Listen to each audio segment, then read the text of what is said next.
And welcome to Revenge of the Movies podcast, Roundtable Edition. Oh, yeah. I am your one of two hosts here, Rob McCready.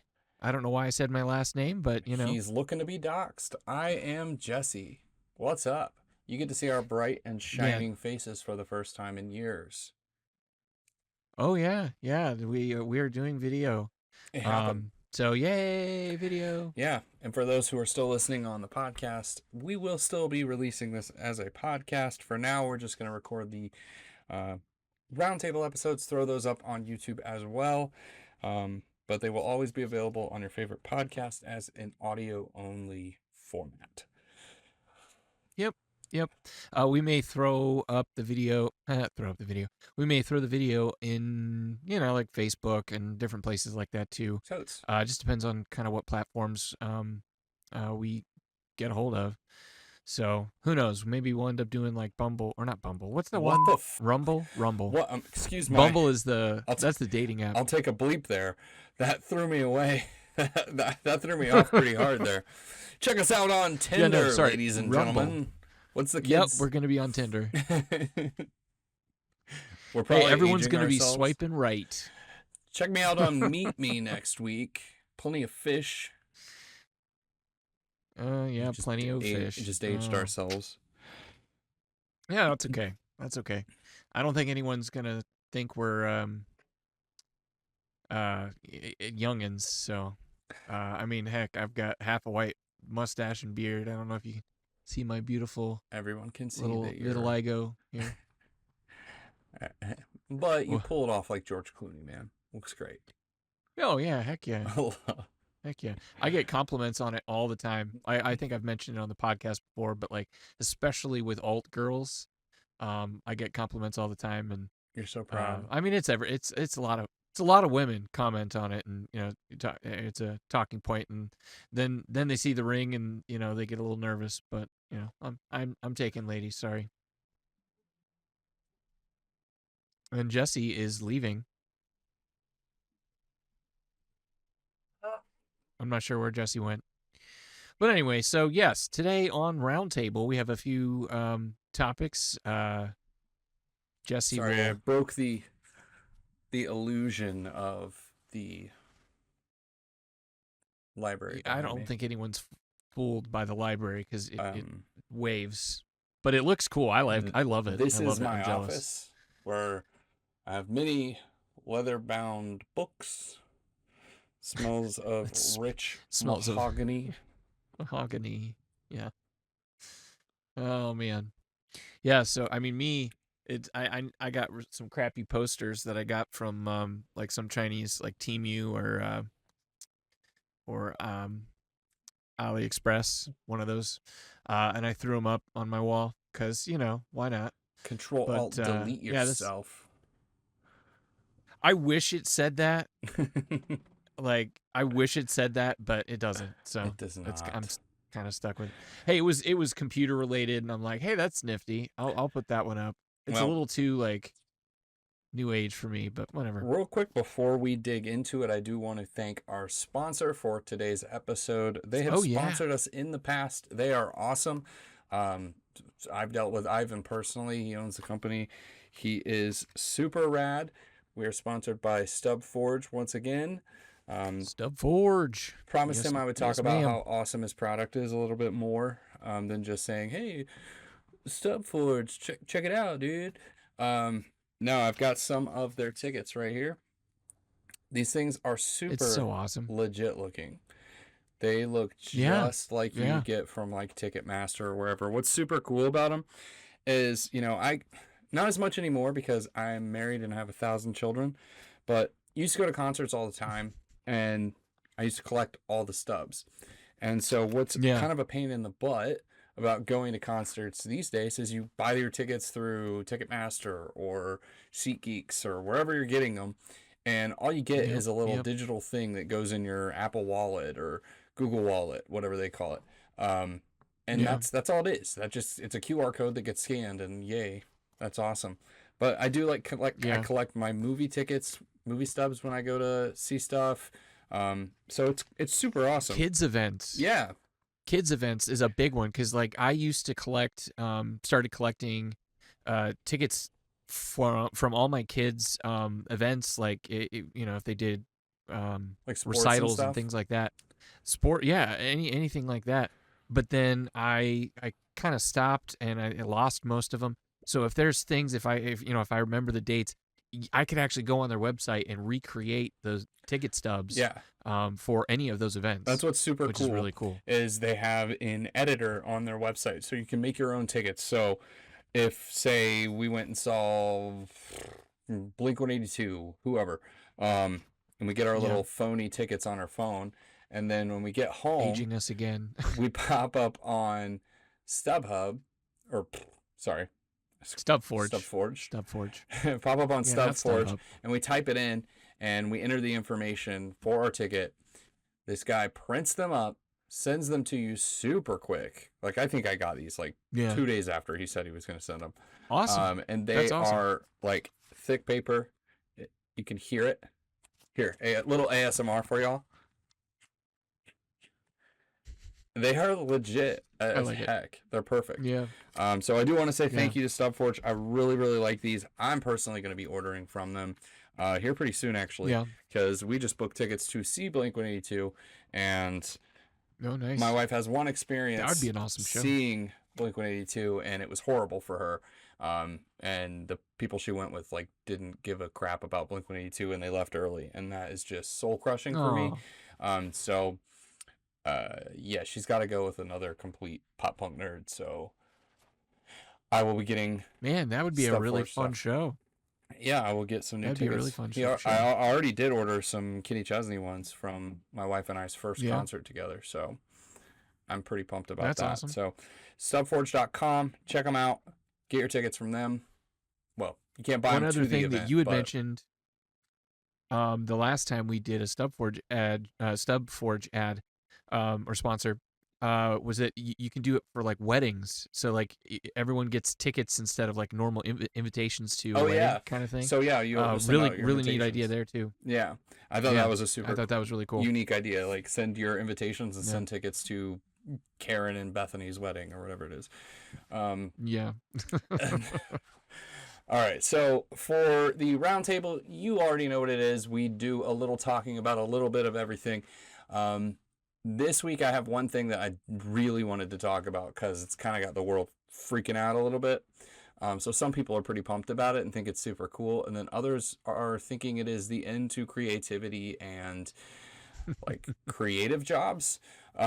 So writing and filming and doing graphic design for like commercials. That job is already on its way out because Toys R Us decided to release a fully AI generated commercial, which we are going to play for you.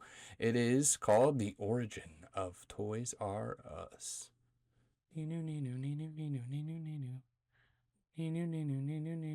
including that. Did you ever wonder how Toys R Us and Jeffrey the Giraffe came to be? The son of a bike shop owner, Charles Lazarus, had a vision that would go on to change toy stores forever.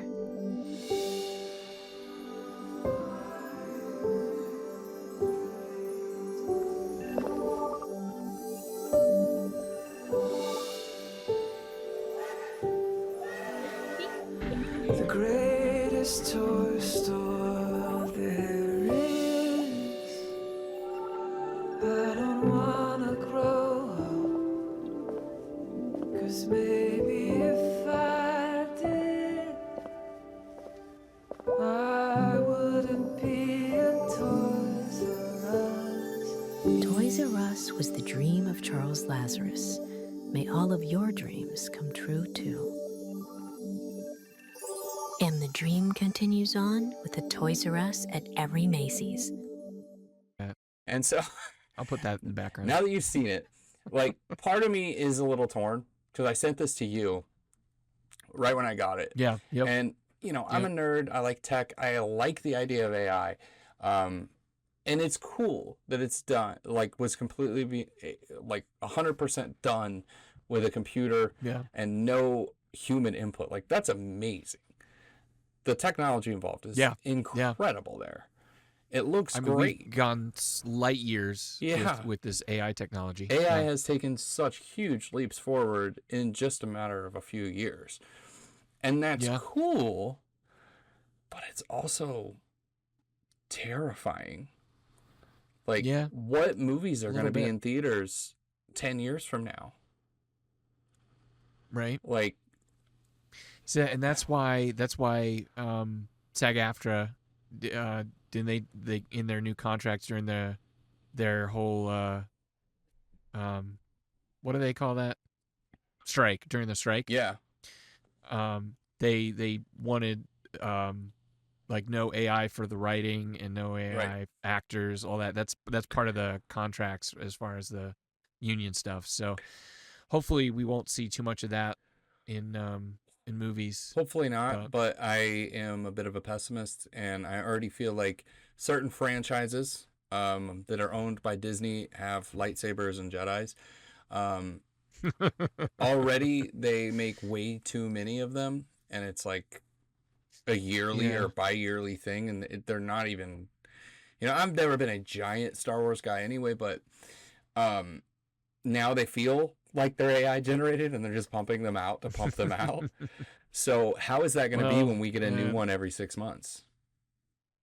Yeah, that's true. Because I mean, just think about the rendering time. So that video plus 3 hours, it would probably take like a week or two for a computer to generate that. Yeah. To render it, I mean. Well, unless you get like some serious computer farms or like supercomputers or something on that, which I think the mouse can afford. Like you get some really, really high-end stuff rendering. You can render that in no time. It's terrifying. It's terrifying. Yeah. Because there's a lot of that. Like, I mean, we love the Avengers movies. I love superhero movies. Yeah. But there's so many of them that it's now hard to kind of keep up. And it has been for a little while. And, I keep up, but I know other people have a lot of trouble with it. But those movies generate... a lot of people didn't see... Like the newer ones? There were a bunch of movies in there that you had to... Well, what was it? It was the Marvels.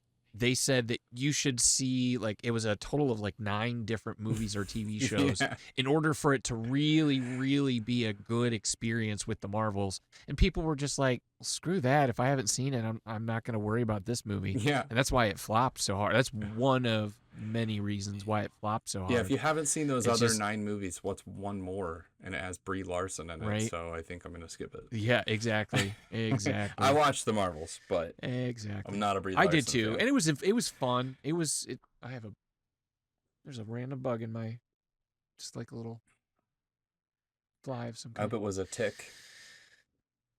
No, I hope it gave you Lyme disease. You're an asshole. No, I hope it's a tick and it gave you that allergy to red meat. Oh, that would be the worst. I feel so bad for those people. Yeah. So bad. It's bad enough. It would suck. People are allergic to milk. Can you imagine not being able to have meat? Yeah. All right, well, what do you have next, boss? Yeah.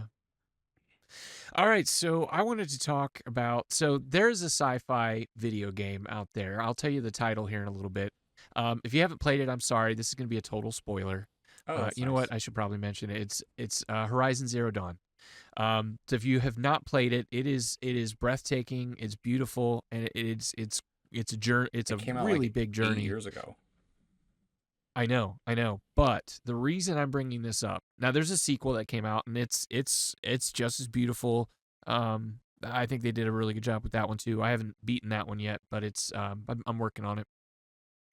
Gorgeous games, but it's more than just visual. Its storytelling is absolutely phenomenal in this game. So imagine, if you will, AI has gone quite a bit further even than what we have now. They've been developing weapons of war for robotics. So sending robots in to wipe people out instead of soldiers. And it gets to the point where this company is so greedy, they come up with an absolutely unhackable system that if it runs out of fuel, it can use biofuel, and that can mean anything from plant matter, animal matter, to people. Did you ever hear that there's a company that was bragging about they had built a robot that can run on organic matter? Yep. That's horrifying. Just wait.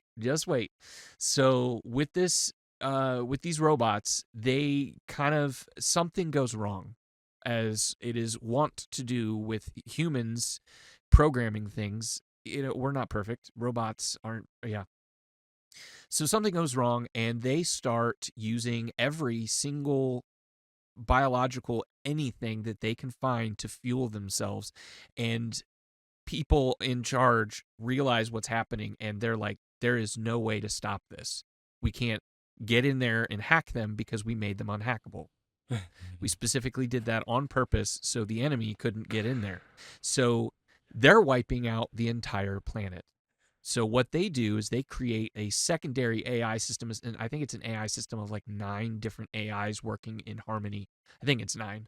Might be 12, but I think it's 9. And there's all these different levels. One does plant matter, bringing it back, like, because they know the world's over. Doesn't matter if bunkers, no good. They will find those bunkers. They will root out all the people, and they will eat all the people, and use it as fuel.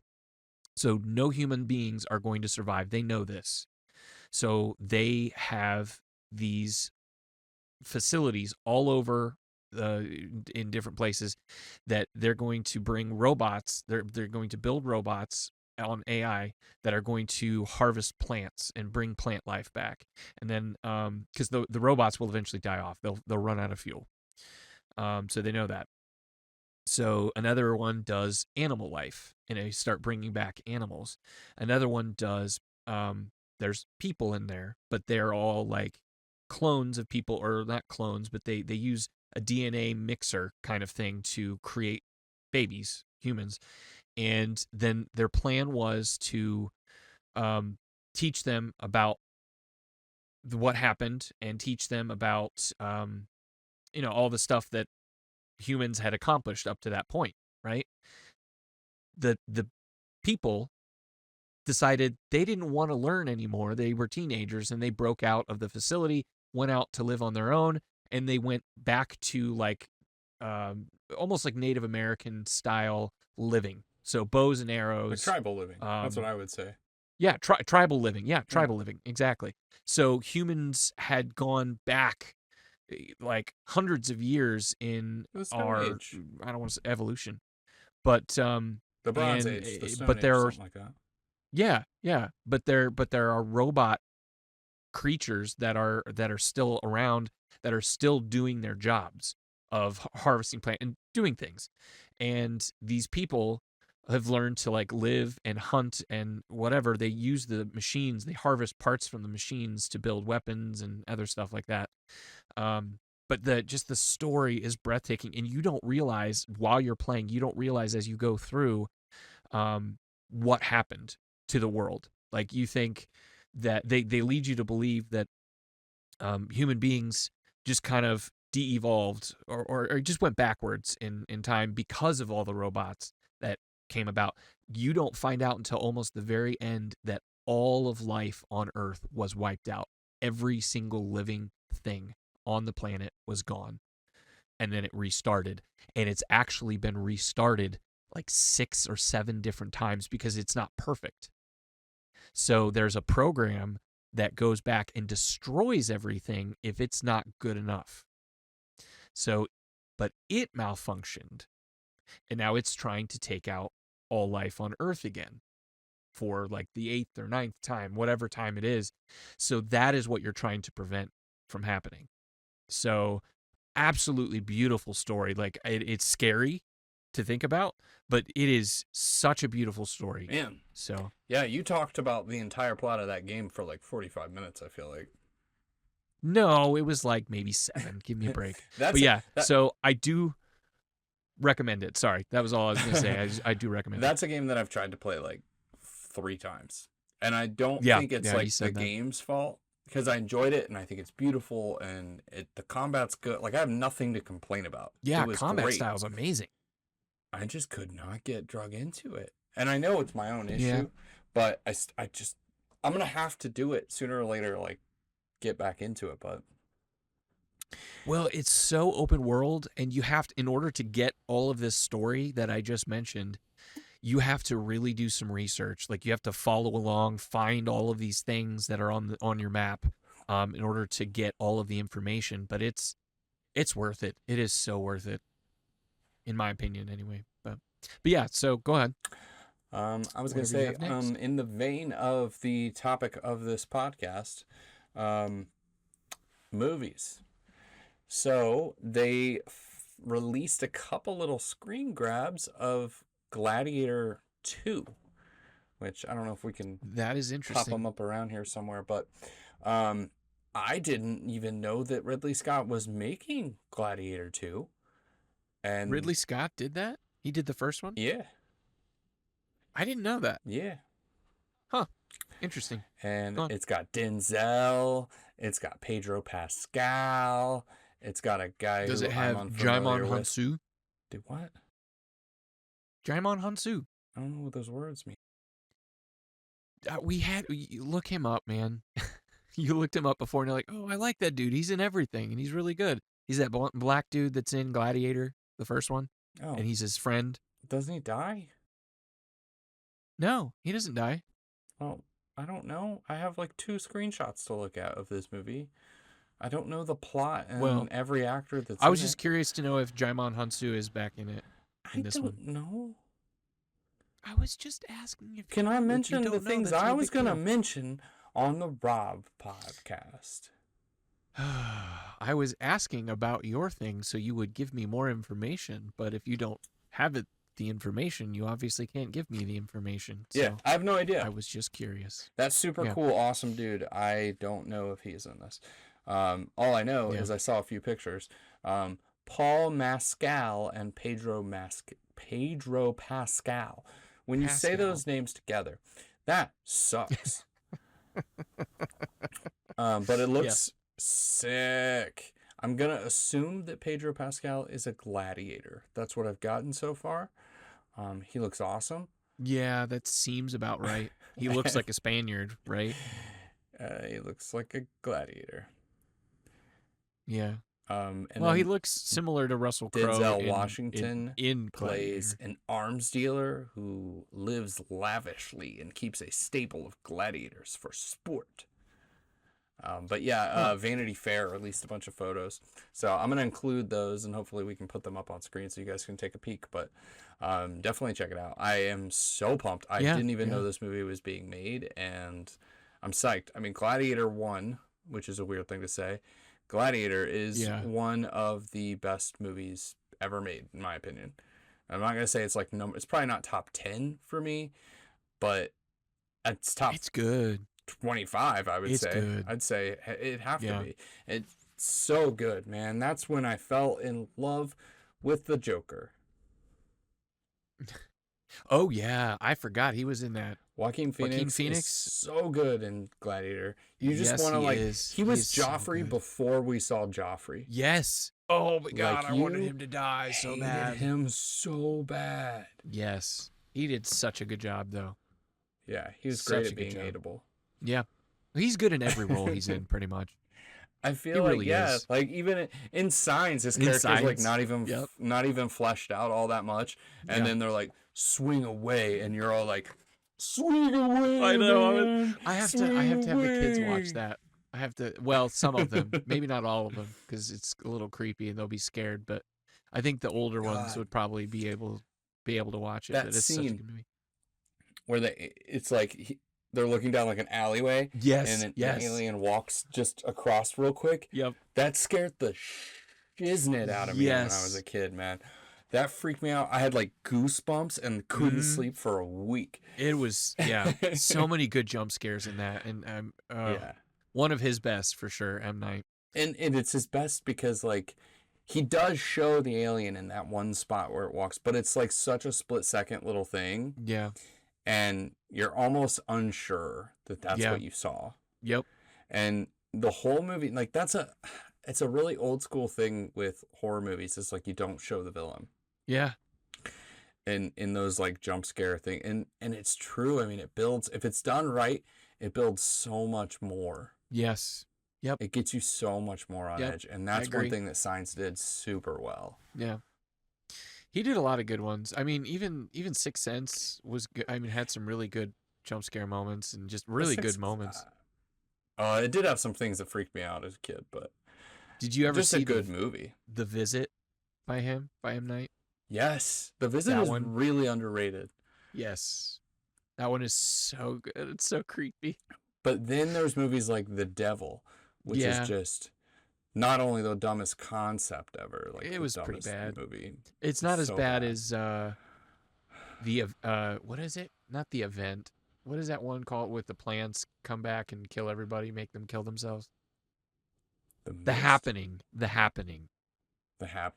I know it was one of those awful ones. That he's got some that are just like, oh, so good, you know. And then he's got some that I just want to beat him up for, like Avatar, The Last Airbender. We don't talk about that. We don't talk about that one, but the new show on Netflix. I don't know how much. I feel like he was just like told. And who knows if any of this is even remotely on the right track. But I feel like with Avatar, because it's not really an M. Night Shyamalan movie. No, I don't know why. He was so excited. I feel like he was contractually obligated to make a movie for a studio or to direct a movie maybe. Yeah. And he either like wasn't ready with a movie to direct, or they were like, we will let you make that movie, but you have to do it direct our this way. Piece of shit. Yeah, I'm sure. Well, because it was so short and it was so rushed, and it just so the show that came out on Netflix, I highly recommend it. Even if you haven't watched the cartoon, it follows the cartoon along. Is better, but the show is good. The cartoon is better, but the show is so good. I'm looking forward to when they actually when they put in the season 3, probably when they do that, the end fight between the two baddies, obviously Avatar and the Fire Lord. That battle scene in the cartoon, I watched that like, was it 2 hours? 2 hours, because it was like 4 episodes worth. I watched that whole 2 hours like 4 times in a row when it first came out. So good. Oh jeez, yeah. It's good. For sure. Yeah. The kid who plays Aang is good. I like him a lot. Yeah. He's so like very good with emotion. There's a few casting choices I wasn't thrilled with. Katara was meh. What's her brother's name? Sokka. Sokka was spot on, I thought. Oh, well, I thought he sucked, but also he just sucked. I thought he was spot. He was funny. He was good. I thought he fit Sokka very well. It's just his dumb character, so he was. Yeah, but he's supposed to be a dumb character. He's supposed to be comedic relief or comedic. Yeah. So, but yeah, I enjoyed the show. I thought it was good, very good, and I'm looking forward to the next season. Yeah, I honestly, that opening sequence where they actually show the death of the airbenders, like I almost cried, man. It was sad. It was so good. You are a wuss. No, it's emotional stuff. I am what's called an wuss. No, shoot, what is the word I'm looking for? An empath. So like I feel what other people feel. It's not like a supernatural ability. It's just like I pick up subconsciously I pick up on how other people are feeling through the body language, tonal stuff. I love that you felt the need to explain that you don't feel you have a superhuman power. No, I don't have a superhuman power. Thank you for clarifying, Rob. Yeah, I don't have a superhuman power. For a second. We're talking to the Professor X podcast over here. Well, they talk about empaths in sci-fi and movies. And they're called morons. People who think that they are empaths in real life are called morons. No, I'm not. It's not a supernatural ability. No, I mean, it's just like the woo-woo version of an empath. Oh, I see not what you just mean. Yes. someone who is empathetic. The term is empath. They call themselves, I'm an empath. I put my hand on your shoulder and I can feel your pain. Yeah, those people are called morons and charlatans. It's all subconscious. It's your subconscious just picks up on everything, and then it just so you pick up on how other people are feeling very, very well, very efficiently, without even knowing that you're doing it.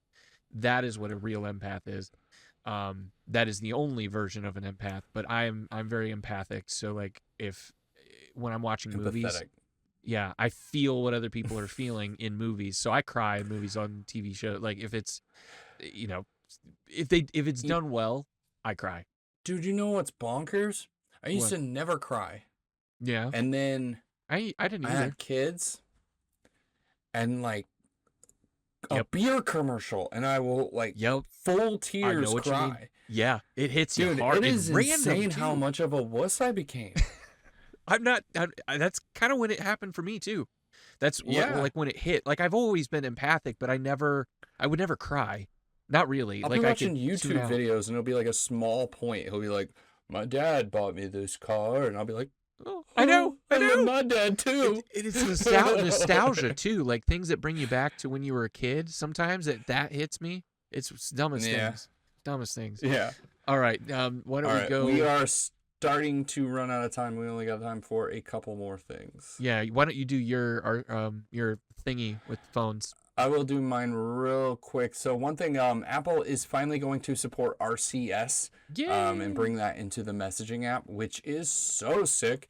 Yep. Annoyingly, what people are focusing on here is there's the potential for everyone to have the blue messages and no more green bubble. That's irrelevant to me. What I'm excited about is if I send a picture to my buddy Rob over there, it doesn't come out looking like I took it with a potato clock that came out in 1983. Yeah. Like literally, this will be a 4K gorgeous picture, and I love it. And then I send it to him, and it gets all compressed and horrible, and and vice versa. Looks like garbage. Yep. And it's the same the other way. Like I have a Pixel 7 Pro. One of the big reasons why a lot of iPhone users, especially ones that have only ever had an iPhone, think that Androids are like garbage and literally are just not good phones. And I think that's purely the design. Like that was on purpose. Oh yeah. They think that they have terrible cameras when in fact, I'm an iPhone user. I was an Android user for a long time. Androids probably have better cameras than iPhones. Well, especially Pixels because of all the software. It's Google's software that really, really shines with the cameras. Do they use AI to take pictures of the moon? They do use a little bit of AI, yeah. I think that was Samsung that got in trouble for that. They advertised that you could zoom in on the moon and take a perfect photo. Yeah. It looks like you used a telescope. And then they got found out that it was an AI and it had basically it just superimposed a photo of the moon over your picture. That's awesome. Yeah, well, Samsung's decent, companies. But honestly, Google, their cameras they're so much better. Even if the hardware isn't quite as good, it's the software that really, really makes those cameras shine. Samsung, that was one of the things that kind of sent me over because, well, number one, my Android died and I needed a phone and there was an iPhone readily available, so I took it. But one of the big things is like a combo deal here that has me thinking I'm probably never going back to Android is, number one, I really liked LG's phones. Yeah. I had a bunch of LG phones. I did too. I liked them a lot. And I had just bought the dual screen one. Oh, yeah. I was really excited about it. And I bought that and went back to Android. And they pulled support from their whole phone division and said they were never making phones again. Yeah. Like a week later. And so I went, I need to get rid of this like now. And I went back to iPhone. It's still worth something, yeah. Yeah. Yeah, I did a bunch of LGs. The other part though is the Samsung bloatware. Like, oh yeah. Samsung takes a big old steaming Cleveland steamer on Their UI on the Android operating system, it's so bad. That's why I like Samsung, Pixels, man. They're so slowed down. There's so much junk on there. Like, I don't watch football. Why do I need the NFL app? That And you can't get rid of it. Undeletable. Yes. What in the? It's so stupid. So stupid.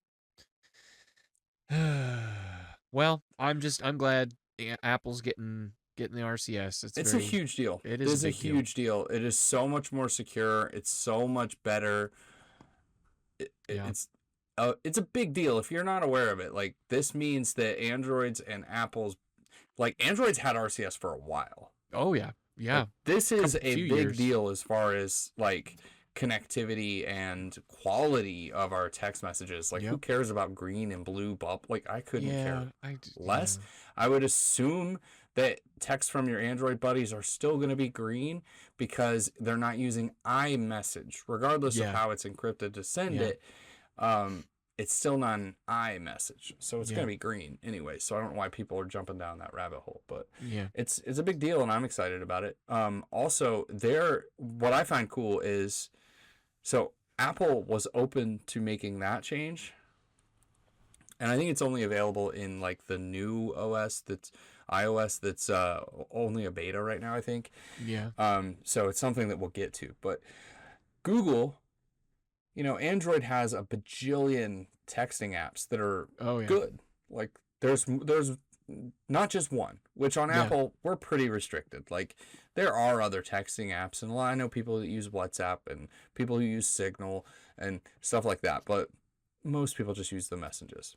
It works awesome. I don't need anything else. Google has pretty much all but said that RCS will only be available in Google Messenger. Which it is a pretty solid app, though. It's pretty solid. It is, but on Android, you have a hell of a lot more options that are, like, really good. Yeah. I like it, though. I haven't switched. I mean, I've used other ones.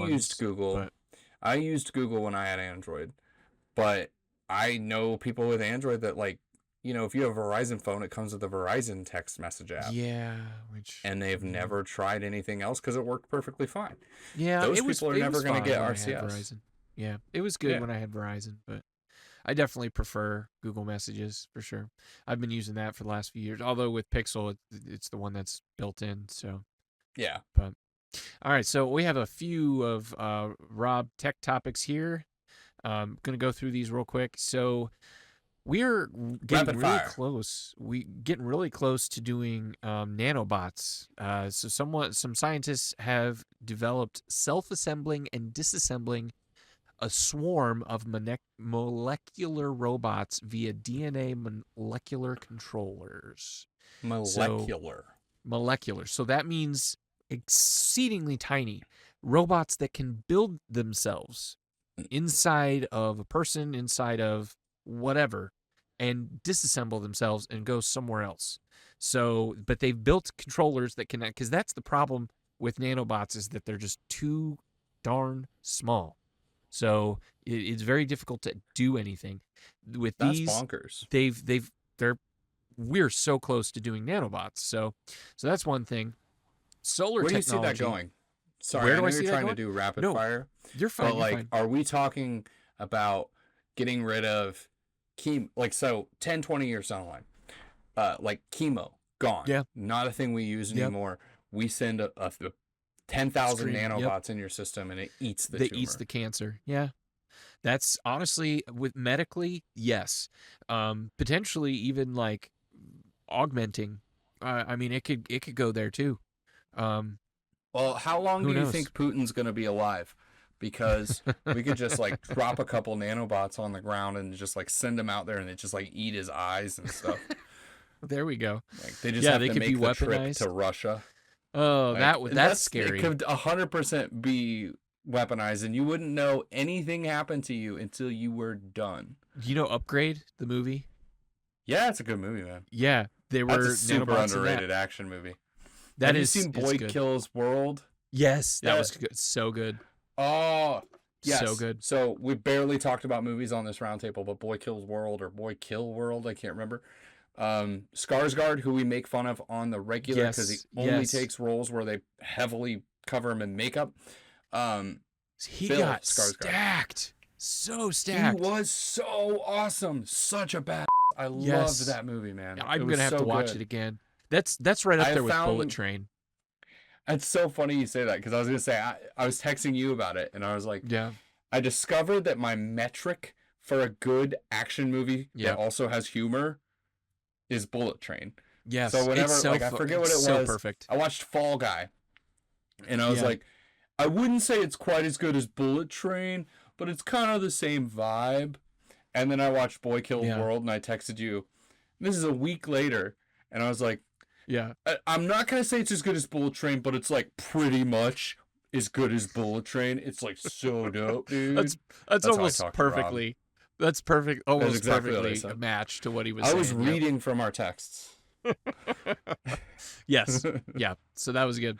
All right. So next one, solar technology is actually getting much better. Right now, it's at like less than 20% effective. But they've figured out how to use technology that's much thinner and uses two different types, because there's two different types of solar panels right now. The most are, I think it's like silicon, something like that. Yeah, silicon, and then the other kind is using light harvesting chemicals. But they organic dyes is the other way. I was thinking, and I couldn't think of an answer for you there, because the only thing I know about solar panels was when I Googled it to get them installed on my house, and my Google was solar panels, how much cost?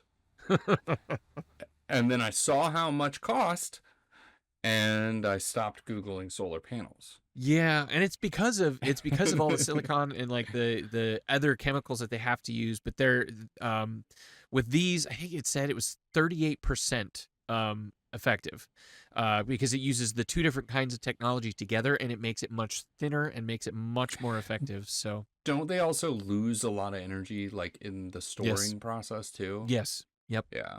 So lots wasted, but 38% is quite a big step up. There were some that were just under 30, but this is and that's by far still the best. Better. The better way to look at it is you're harvesting 38% of what is 100% wasted energy. Yeah, yeah. So that's huge. Free wasted energy. So this is hitting 100% of our planet all the time. Well, depending on where. Yeah. Which side you're on at the time. Yes. I knew what you meant. All right, and last but not least, part of our planet is getting hit with that all the time. I'd say it's like 50-60% is getting hit. What is it? 50% of the time it works all the every time. Yep. Every time. Yep. So many good quotes. That's 2 Anchorman quotes tonight. Yeah, we use Anchorman quotes at our house all the time, and the kids have no idea what we're talking about because we're not going to let them watch it. But we use those quotes all the time. We do it too. Yep. So many good quotes in there. Oh, you pooped in the fridge and you ate the whole wheel of cheese and you pooped in the fridge? I'm not even mad. I'm not even mad. I'm impressed.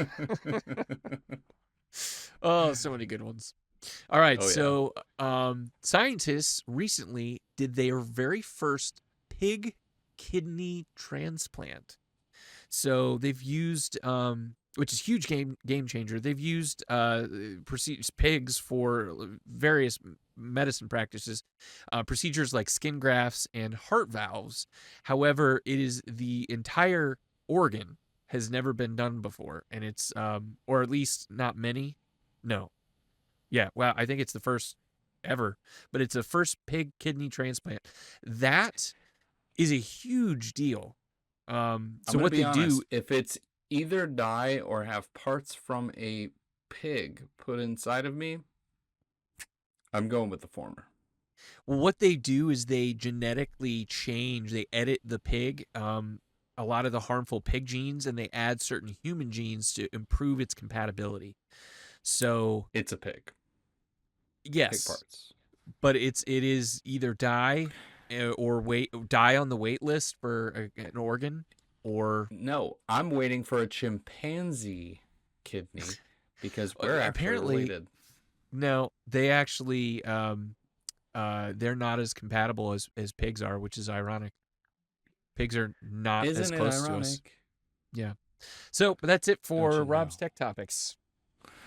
All right. Well, I have nothing else, and this is the last thing we're doing until we're taking a break between this and season 2. I'm going to pull up my little calendar because I forget constantly everything about the world. So this is going to come out on July 5th, so we're going to take a break. Our next episode will be dropping on July 23rd. We need some time away from you 12 people who listen and watch us. You people drive us nuts. We are going to, if you haven't noticed already, we are changing our logo or our little thumbnail. We got a new thumbnail, and it's quite fun.